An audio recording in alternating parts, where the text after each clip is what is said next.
Bonjour à tous. Aujourd'hui, une petite balade à la fosse Sabatier. Nous sommes dans la ville de Rheims. Cette ville a abrité autrefois de nombreuses mines. Vous allez voir, c'est très intéressant. Et il y a un joli parallèle que nous allons pouvoir faire par rapport à la Bible et par rapport à ce qu'elle nous enseigne. Nous sommes dans la ville de Rheims donc, et dans la région du Nord-Pas-de-Calais. Cette exploitation ici a commencé en 1910, plus exactement en 1913, et elle a fini en 1980.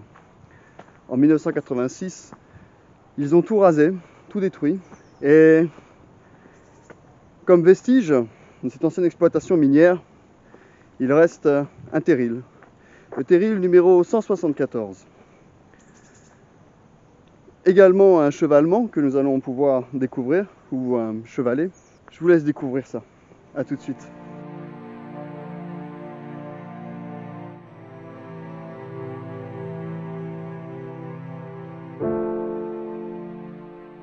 Alors nous sommes sur le haut de ce terril.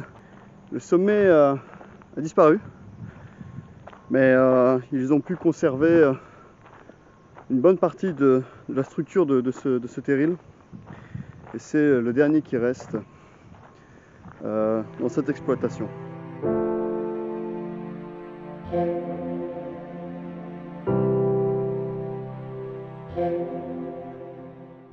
Voilà ce chevalet, un vestige de cette ancienne exploitation minière. Il faut savoir que dans l'industrie minière, le chevalement est la structure qui sert à descendre et remonter les mineurs, ainsi que le minerai via une cage d'ascenseur. Bien que souvent confondu, le chevalement est composé d'un minimum de 2 éléments, qui sont la structure portante et le faux carré. La structure portante supporte principalement les molettes et assure stabilité de l'ensemble. Elle est souvent surmontée d'un point roulant et d'une toiture. Le faux carré est une charpente métallique qui comporte le guidonnage en dehors du puits, les dispositifs de sécurité, les escaliers de service. Qu'il soit en bois ou en métal ou en béton, le chevalement remplit toujours la même fonction. Il supporte les molettes, par-dessus lesquelles passent les câbles d'extraction, qui, mus par la machinerie, plongent au droit du puits pour retenir la cage. Il s'agit d'un élément essentiel d'une exploitation minière souterraine. Le chevalement est le bâtiment de loin le plus visible et le plus haut avec les terrils, et de fait le plus symbolique.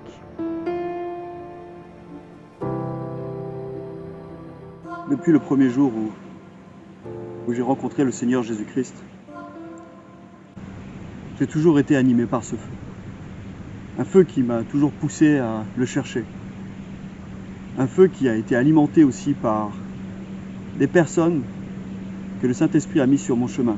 Vous savez, ce genre de personnes, quand vous les rencontrez, vous voyez à quel point ils aiment Dieu, à quel point ils cherchent Dieu, à quel point ils sont remplis de sa présence. Vous savez, ces personnes-là, on les appellera des pères, des repères.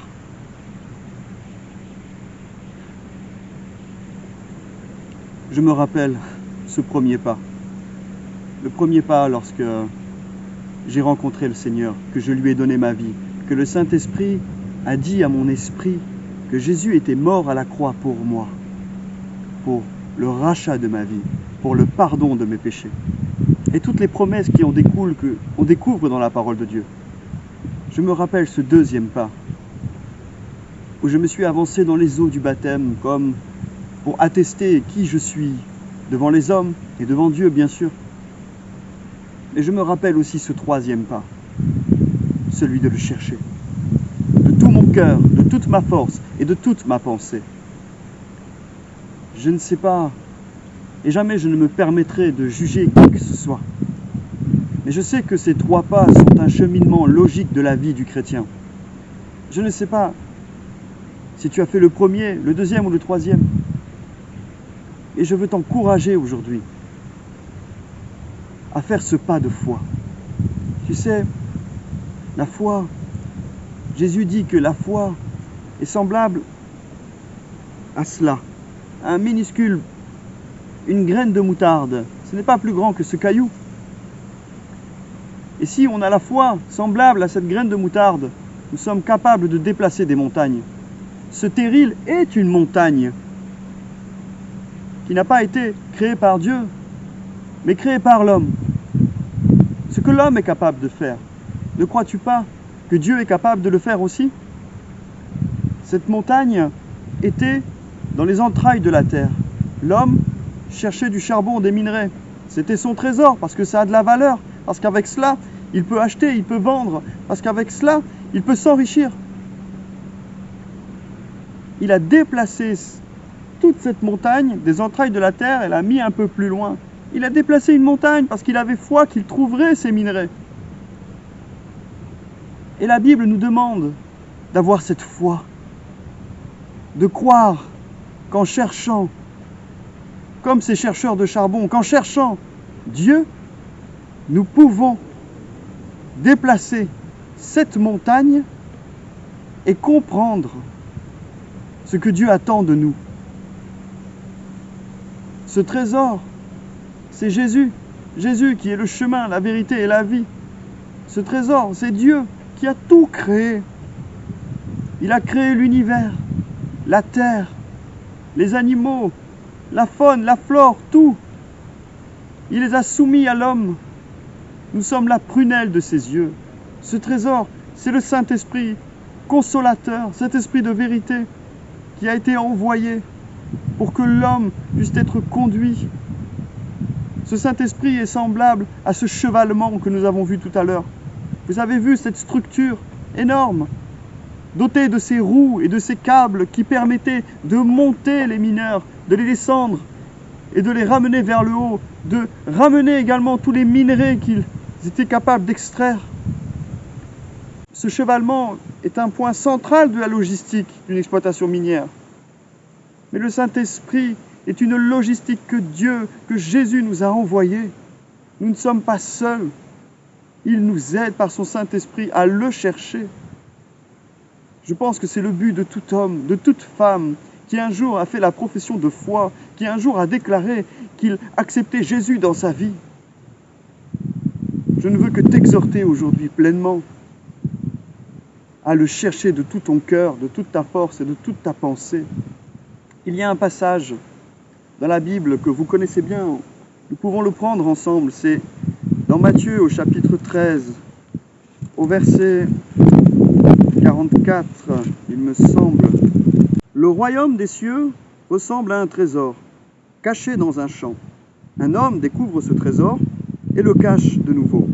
Il est si heureux qu'il va vendre tout ce qu'il possède et revient acheter ce champ. Il y a des trésors qui sont cachés.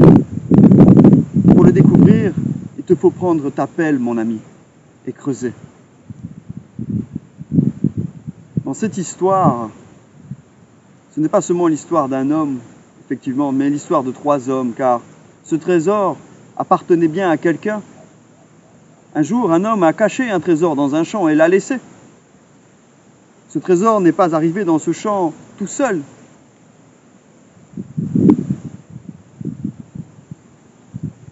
Nous pourrions dire que cet homme qui a caché ce trésor, et qu'il l'a laissé comme ça, sans l'utiliser, c'est un insensé.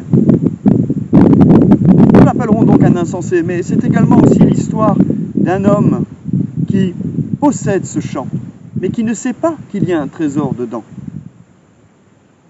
Cet homme-là, nous l'appellerons un ignorant. Et c'est aussi l'histoire d'un 3e homme qui, lui, trouve ce trésor dans le champ. Il va vendre tout ce qu'il possède pour avoir ce champ. Et donc, le trésor. Cet homme-là est un homme intelligent. Nous pouvons nous poser la question, qui sommes-nous? Sommes-nous un ignorant, un insensé, un homme intelligent? Nous avons reçu des dons et des talents. Qu'en faisons-nous?